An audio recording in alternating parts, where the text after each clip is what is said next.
Good morning छात्रों, are के PG science college Kalwar की ऑनलाइन क्लासेस में आपका स्वागत है बच्चों। तो जैसा कि पिछले वीडियोज में हमने बीए थर्ड ईयर हिंदी साहित्य निबंध नंबर 5 संत साहित्य की ऐतिहासिक भूमिका, इससे संबंधित हमने पहला प्रश्न आपको पिछले वीडियोज में कंप्लीट करवा दिया है। और अब हम ले चलते हैं आपको सेकेंड प्रश्न की ओर। दूसरे प्रश्न में क्या पूछा गया है, इसके लेखक डॉक्टर रामविलास शर्मा है। तो बच्चों, डॉक्टर रामविलास शर्मा की निबंध शैली की विवेचना कीजिए। निबंध शैली की भाषागत और शैलीगत विवेचना हमें क्लियर करनी है, विवेचना का अध्ययन करना है। तो आगे देखेंगे, सबसे पहले हम सामान्य विवेचन की बात करेंगे, सामान्य विवेचन करेंगे। उसके बाद में डॉक्टर रामविलास शर्मा की भाषागत विशेषताएं, शैलीगत विशेषताएं आगे आएंगी बच्चों, लेकिन अभी हम भाषागत विशेषताओं की चर्चा करते हैं। तो पहला पॉइंट है आपका तत्सम शब्दों का प्रयोग, दूसरा है अंग्रेजी शब्दों का प्रयोग, तीसरा है फारसी व उर्दू शब्दों का प्रयोग, चौथा है लोकोक्ति एवं मुहावरों का प्रयोग और पांचवा है संप्रेषणीयता से युक्त भाषा। तो साथियों, आगे हम देखेंगे सामान्य विवेचन की चर्चा करते हैं, जैसा कि हमने फर्स्ट क्वेश्चन में भी आपको अवगत करवा दिया है, लेकिन इस प्रश्न में भी हम देख लेते हैं थोड़ा सा। तो आगे चलते हैं, दूसरे प्रश्न में आपको लेके चलते हैं। साथियों, डॉक्टर रामविलास शर्मा हिंदी में शुक्लोत्तर युग के समीक्षक तथा प्रगतिशील निबंधकारों में अपना विशेष महत्व रखते हैं, महत्वपूर्ण स्थान रखते हैं। साथियों, उनके द्वारा लिखित निबंधों का विषय क्षेत्र अपने आप में व्यापक रहा है। डॉक्टर शर्मा मार्क्सवादी समीक्षा के शिखरस्थ आलोचक हैं।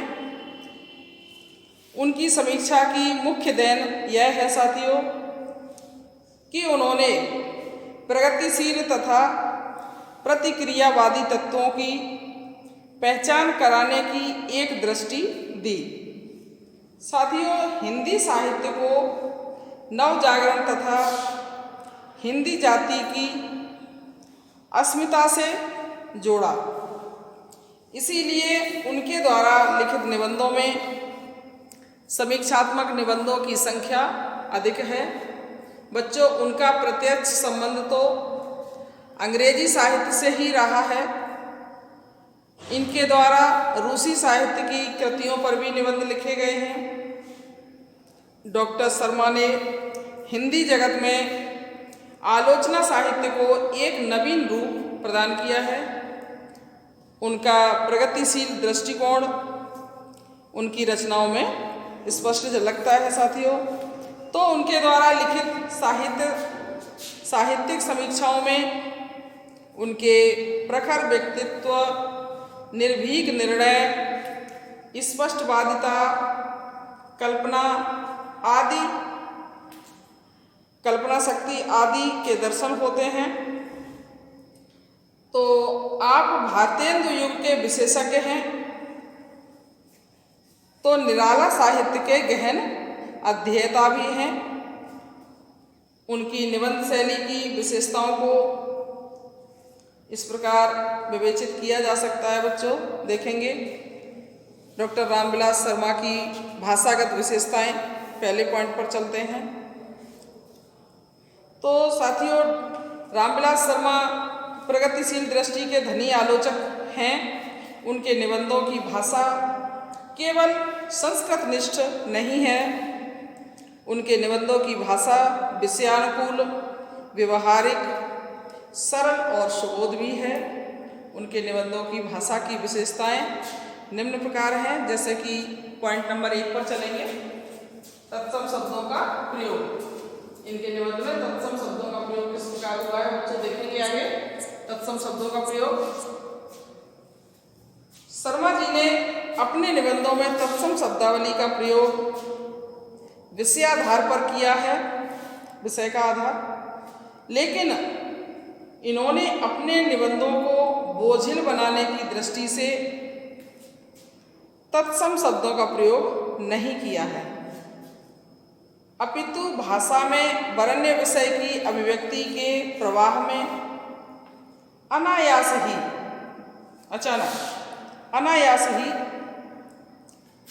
अनायास मतलब बिना प्रयास के, अनायास ही तत्सम शब्दों को स्थान प्राप्त हुआ है।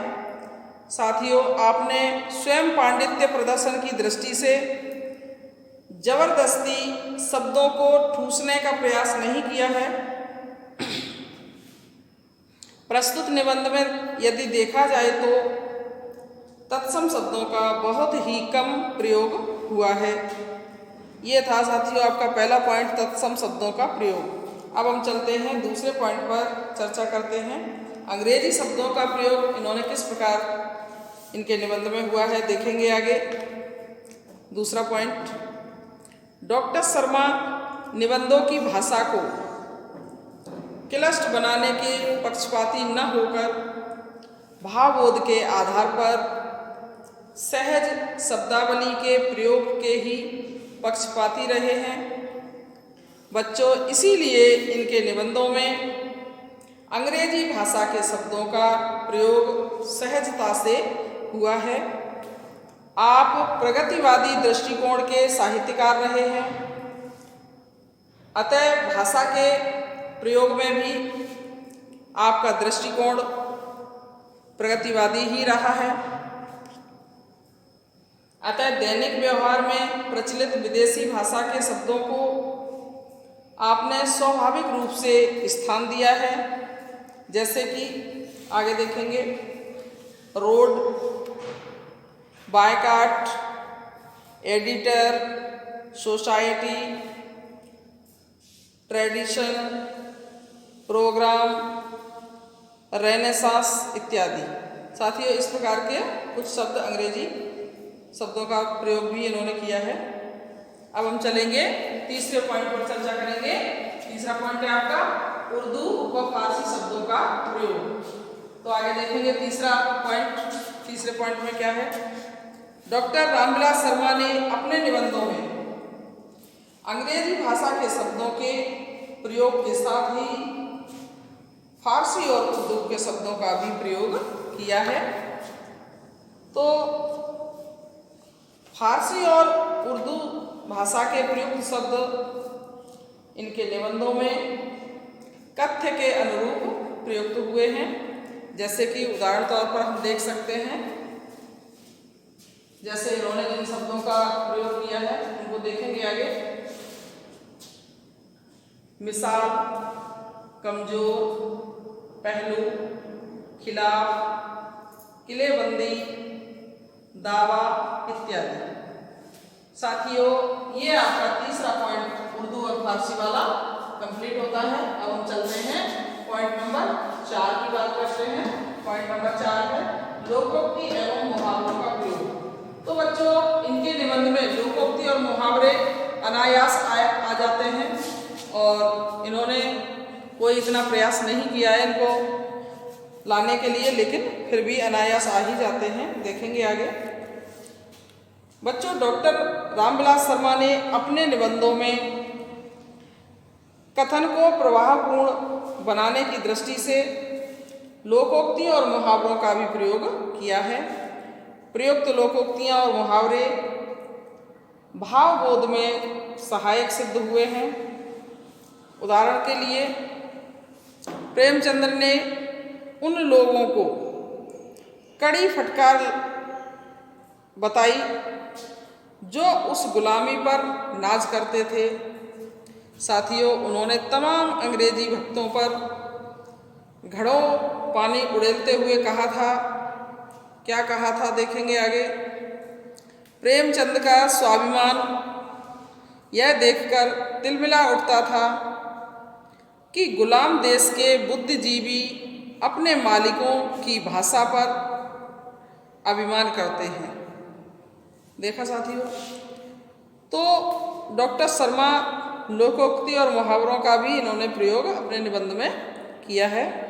अब हम चलेंगे आगे, पॉइंट नंबर 5 की बात करते हैं, संप्रेषणीयता से युक्त।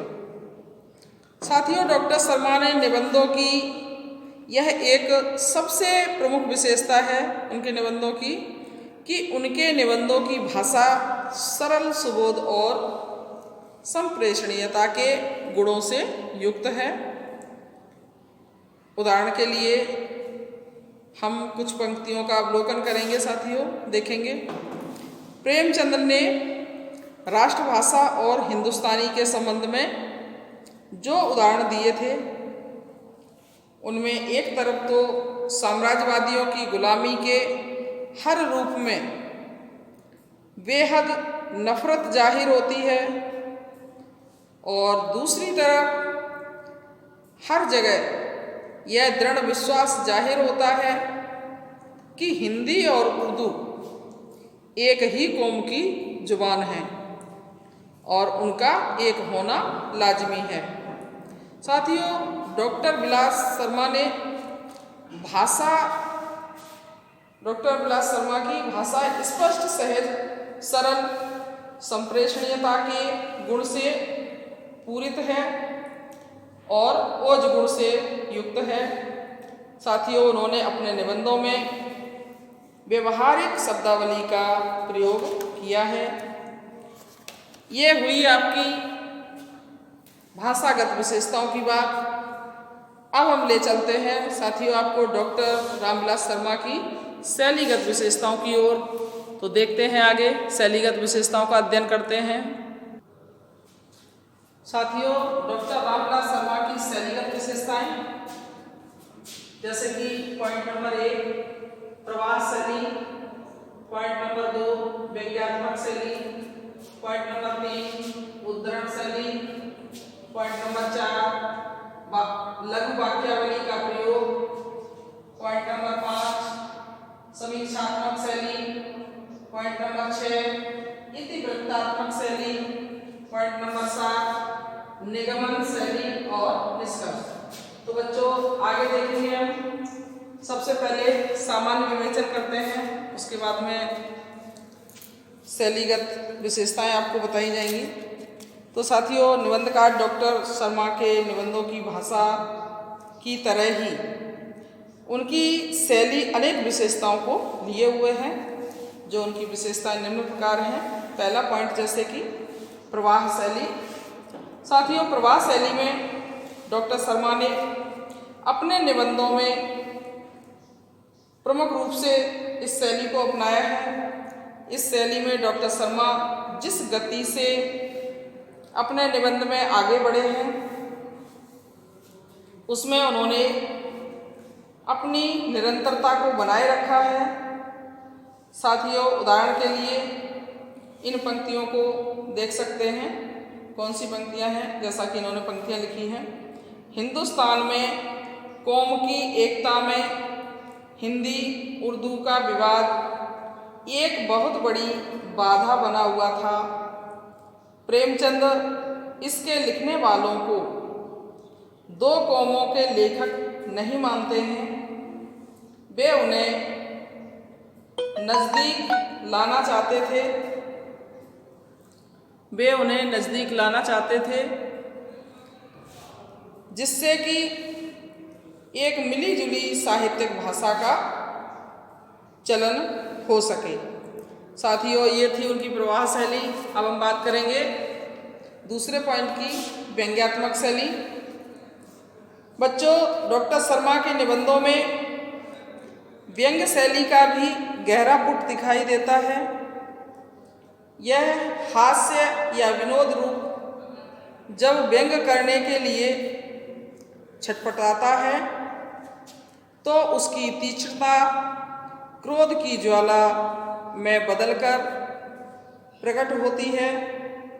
बच्चों, उदाहरण देखेंगे, जैसे कि जैनेन्द्र जी ने सुनीता में जो गांधीवाद शुरू कर दिया था, यशपाल जी ने मानो वही सूत्र दादा कामरेड उपन्यास में पकड़ लिया था। वहीं आतंकवादी वही साड़ी जम्फर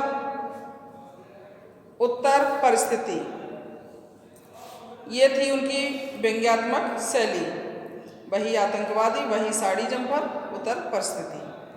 तो अब हम ले चलेंगे आपको पॉइंट नंबर 3 पर। 3 है आपका उद्धरण शैली। उद्धरण शैली को समझेंगे बच्चों। उद्धरण शैली में डॉक्टर शर्मा ने क्या बताया है, देखेंगे आगे। साथियों, डॉक्टर शर्मा के निबंधों में उद्धरण शैली का भी प्रयोग हुआ है, जैसे कि उदाहरण तौर पर कुछ पंक्तियां देख लेंगे। पहला पॉइंट है इसी में, राम ही केवल प्रेम प्यारा, जान लेव जो जाननिहारा। दूसरी पंक्ति है, मुद मंगलमय संत समाजो, जो जड़ जंगम तीरथ राजू। तीसरा है, संत सभा चहुदिस अमराई। इस प्रकार साथियों, रामाय केवल प्रेम प्यारा, यानी राम को केवल प्रेम जो राम को प्रेम करता वो ही प्यारा है। जान लेव जो जाननहारा, जिसको जानना है वो जान सकता है। राम कभी पैसे रुपयों से नहीं खरीदा जाता है। राम को कभी हम और तरीके से नहीं जान सकते हैं, उसके लिए तो भाव की और प्रेम की जरूरत होती है। तो यहाँ वही कहा गया है कि राम ही केवल राम प्यारा, जान ले जो जाननहारा, यानी राम को केवल प्रेम चाहिए, और उस प्रेम के द्वारा जो भी व्यक्ति चाहे उस राम को जान सकता है। राम की जो लीलाएं हैं, जो मर्यादा पुरुषोत्तम राम हैं, उनके बारे में, उनकी लीला के बारे में और उनके महानता के बारे में जो भी चाहे प्रेम के द्वारा उनको भज करके जान सकता है, प्रेम से जान सकता है। और दूसरा है, मुद मंगलमय संत समाजू, जो जड़ जंगम तीरथ राजू। देखा, मुद मंगलमय संत समाजू, संत समाज जो है उसमें मुद मंगल छाया हुआ है, चारों तरफ मंगलमय वातावरण है। जो जड़ जंगम तीरथ राजू, जो जड़ जंगम तीरथ राजू, यानी जो जड़, इसकी जो जड़ है उसके हिसाब से ये संत समाज जो है ना, एक तीरथ राज की तरह है।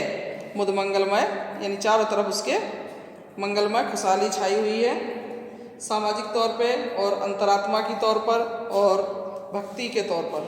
तो साथियों, तीसरा है, संत सभा चहुदिस अमराई। संत सभा में चहुदिस, चारों दिशाओं में, अमराई जैसे चारों तरफ आम फलते फूलते हैं, उसी तरह से खुशहाली की और भक्ति की, भाव की, प्रेम की, भाव भावना की, इन सभी चीज़ों की संत समाज में चारों तरफ अमराइयाँ छाई हुई हैं। वातावरण बहुत ही सौंदर्यमय है, ऐसा बताया गया है। ये सब आपका उद्धरण शैली के उदाहरण हैं साथियों। अब हम ले चलेंगे आपको लघु वाक्यावली का प्रयोग, पॉइंट नंबर 4। बच्चों, डॉक्टर शर्मा के निबंधों में लघु वाक्यावली का प्रयोग उनकी अपनी शैलीगत विशेषता है। उदाहरण के लिए ये वाक्य देखिए, जैसे कि प्रेमचंद ने साहित्यकारों के लिए लिखा था, उन्होंने कौम की तारीख बनाई है, उसकी संस्कृति बनाई है। प्रेमचंद जिस कौम की तारीख बनाने वाले साहित्यकार थे, बच्चों उनके साहित्य का आदर सारे हिंदुस्तान में हुआ है। खास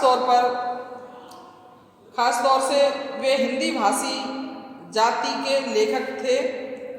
वे हिंदुस्तानी कौम की तारीख लिखने वाले साहित्यकार थे। साथियों, प्रेमचंद जी ने हमेशा सभी कौमों को एक समझा है, सभी का धर्म एक माना है, सभी की भाषाएं एक मानी हैं, क्योंकि जब हम समानता को लेकर चलेंगे तो आगे भाषाओं का अंतर जो है, चीज़ों का जो अंतर है, धार्मिकता का जो अंतर है, जातिवाद को लेकर जो अंतर है, वो सब मिट जाएगा और सब कुछ सामान्य हो जाएगा। साथियों, ये थी उनकी लघु वाक्यावली का प्रयोग। अब हम चलेंगे आपको पांचवें पॉइंट पर ले चलते हैं, समीक्षात्मक शैली। समीक्षात्मक शैली को देखेंगे बच्चों। इसमें डॉक्टर शर्मा ने निबंध में समीक्षात्मक शैली का किस प्रकार प्रयोग किया है देखेंगे। डॉक्टर रामविलास शर्मा एक प्रमुख प्रगतिवादी समीक्षक रहे हैं। आपने अपने निबंध विषयों पर विविध विषयों पर लिखे निबंधों में सतत विषयों की व्यवहारिक एवं गंभीर शास्त्रीय समीक्षाएं प्रस्तुत की हैं। बच्चों, संत साहित्य की ऐतिहासिक भूमिका शीर्षक निबंध की आपने समीक्षात्मक शैली के अंतर्गत महत्वपूर्ण सम्मतियां दी हैं। तो आपको जो कि पहले प्रश्न में जानने को मिली है महत्वपूर्ण सम्मतियां। और अब हम चलते हैं, आपको ये 5वां पॉइंट आपका कंप्लीट हो गया है। अब चलते हैं 6वें पॉइंट पर। 6वां पॉइंट है आपका इतिवृत्तात्मक शैली। साथियों, इतिवृत्तात्मक शैली का 6वें पॉइंट पर इतिवृत्तात्मक शैली आई हुई है, इस पर चर्चा करते हैं। बच्चों, डॉक्टर शर्मा ने अपनी रचनाओं में इतिवृत्तात्मक शैली का प्रयोग करते हुए ऐतिहासिक विवरण प्रस्तुत किया है। संत साहित्य की ऐतिहासिक भूमिका शीर्षक निबंध में अपने मध्यकालीन हिंदी साहित्य का ऐतिहासिक विवरण प्रस्तुत किया है। ये थी इनकी इतिवृत्तात्मक शैली। अब हम बात करेंगे 7वें पॉइंट की। बच्चों, निगमन शैली। निगमन शैली आपने अपनी सभी रचनाओं में निगमन शैली का भी प्रयोग किया है, जहां पहले विषय का विवेचन किया गया है और उसके बाद में अपनी सम्मति या यूँ कहें कि निष्कर्ष प्रस्तुत किया गया है। आलोच्य निबंध संत साहित्य की ऐतिहासिक भूमिका में इस शैली के भी दर्शन होते हैं। बच्चों, यहाँ तक आपके शैलीगत विशेषताओं के 7 पॉइंट कंप्लीट हो चुके हैं, पूरे हो चुके हैं। अब हम आपको ले चलेंगे निष्कर्ष पर। बच्चों, उपर्युक्त विवेचनाधार पर निष्कर्ष रूप में कहा जा सकता है कि डॉक्टर रामविलास शर्मा की निबंध शैली सरल, सुबोध और व्यवहारिक है। इनकी भाषा शैली में कृत्रिमता या ध्रुवता का समावेश नहीं है, बनावटीपन नहीं है और समझने में आसान भी है। तो साथियों, इन्होंने अपने निबंधों में लोकोक्ति और मुहावरों का सफल प्रयोग किया है। इनकी भाषा में ओज गुण भी स्थान स्थान पर प्रयुक्त हुआ है। साथियों, शैली की विविधता और विषयानुकूलता इनके निबंधों में विशेष रूप से दिखाई पड़ती है। अतः कहा जा सकता है कि डॉक्टर रामविलास शर्मा अपने युग के प्रसिद्ध प्रगतिशील निबंधकार रहे हैं। साथियों, ये था इनका शैलीगत विशेषताएं और इन विशेषताओं के आधार पर ये दूसरा पॉइंट आपका कंप्लीट हो चुका है। अब हम चलेंगे आगे।